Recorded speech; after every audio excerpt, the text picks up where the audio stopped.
Think of Napoleon Bonaparte, and this is likely the image that comes to mind. A conquering hero, wrapped in a flowing red cape, commanding a rearing warhorse as he scales the treacherous Alps. The historical reality was entirely different.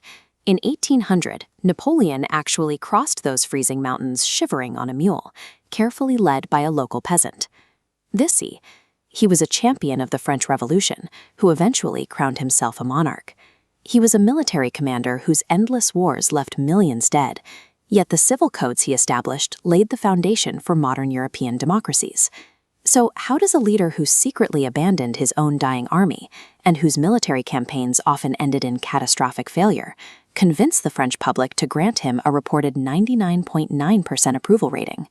To understand his grip on Europe, we have to look past his artillery formations and cavalry charges.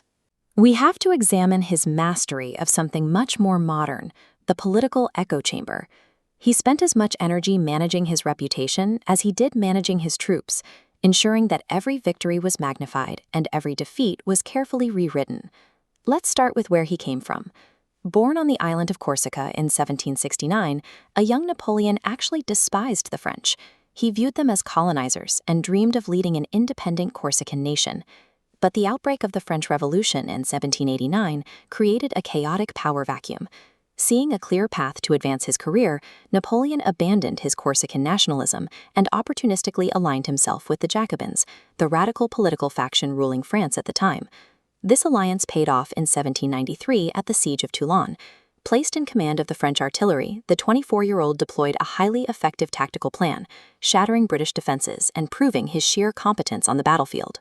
When he was later sent to command the French forces in Italy, he began to refine his public image. He announced to the Italian masses that he was not a foreign conqueror, but a liberator who had arrived to break their chains and free them from oppressive monarchs. He learned a vital lesson here.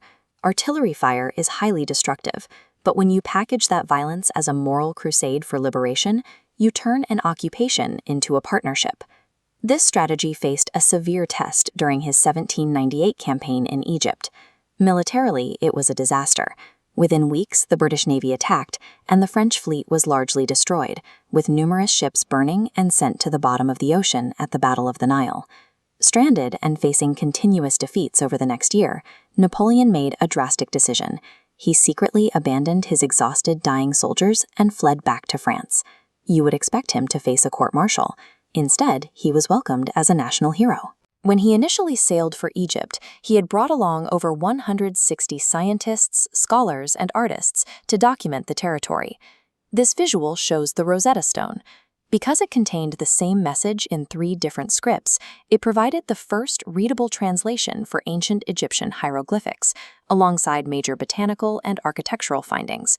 Napoleon leveraged these cultural victories to rewrite the narrative. He took control of the 6 major newspapers in France, filling their pages with tales of exotic discoveries and his own heroic speeches, completely drowning out the reality of his military desertion. By establishing a monopoly on the press narrative, he ensured the French public didn't see a general fleeing a failed war. They saw an enlightened savior expanding the Republic's knowledge. Riding this wave of manufactured popularity, Napoleon orchestrated a coup in November 1799, expelling the existing government and placing himself at the head of a new consulate. To legitimize his control, he held 3 national referendums over the next 4 years, first to approve his new constitution, then to make him consul, and finally to crown him king. This chart illustrates the official state results, claiming a staggering 99.9% approval rating. But as the data splits open to reveal the historical evidence, we see the 1800 referendum was a massive fraud. In reality, only 50% of votes were in his favor. He maintained this illusion of consensus through force. Independent newspapers were systematically shut down, freedom of expression was severely restricted, and anyone who openly criticized his policies was exiled. He even commissioned highly fictionalized paintings of his campaigns, explicitly directing artists to draw visual parallels between himself, Jesus Christ, and Julius Caesar, cementing his divine right to rule. Napoleon built a closed reality for the French public. Inside that bubble, his deep thirst for absolute power was perfectly disguised as the democratic will of the people. The fatal flaw in any empire built on spin is that propaganda cannot generate body heat for a freezing soldier, nor can it supply food in a barren wasteland. In 1812, Napoleon's myth of invincibility collided with physical reality when he invaded Russia. The Russian forces simply retreated and scorched the earth behind them, leaving Napoleon's starving army to face the brutal, freezing winter with zero provisions. This massive failure triggered a rapid collapse. A coalition of European nations forced his exile to the island of Elba in 1814. He managed a desperate return to Paris for just 3 months before suffering his final, crushing military defeat at the Battle of Waterloo. The human cost of his relentless ambition was devastating. Millions of soldiers and civilians died across the continent, and the vast French Empire was left entirely broken. Physical reality eventually catches up to political spin. Napoleon's empire collapsed under the sheer weight of his own hubris and the limitations of his military reach. There is a final contradiction to his rule. While his elections were rigged and his wars catastrophic, the progressive, orderly society he claimed to represent actually took root. This document is the Code Civil of 1804.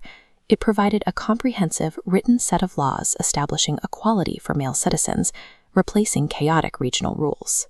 Reforms extended further, establishing the Bank of France, instituting secularism, building a public education system, and permanently ending feudalism. We must remember that Napoleon was an autocrat.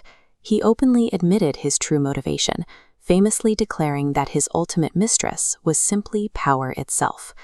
Napoleon Bonaparte proved a terrifying but essential truth about modern leadership. If you can completely control the story a nation tells about itself, you don't merely win an election, you define the legal and social reality for the next 2 centuries.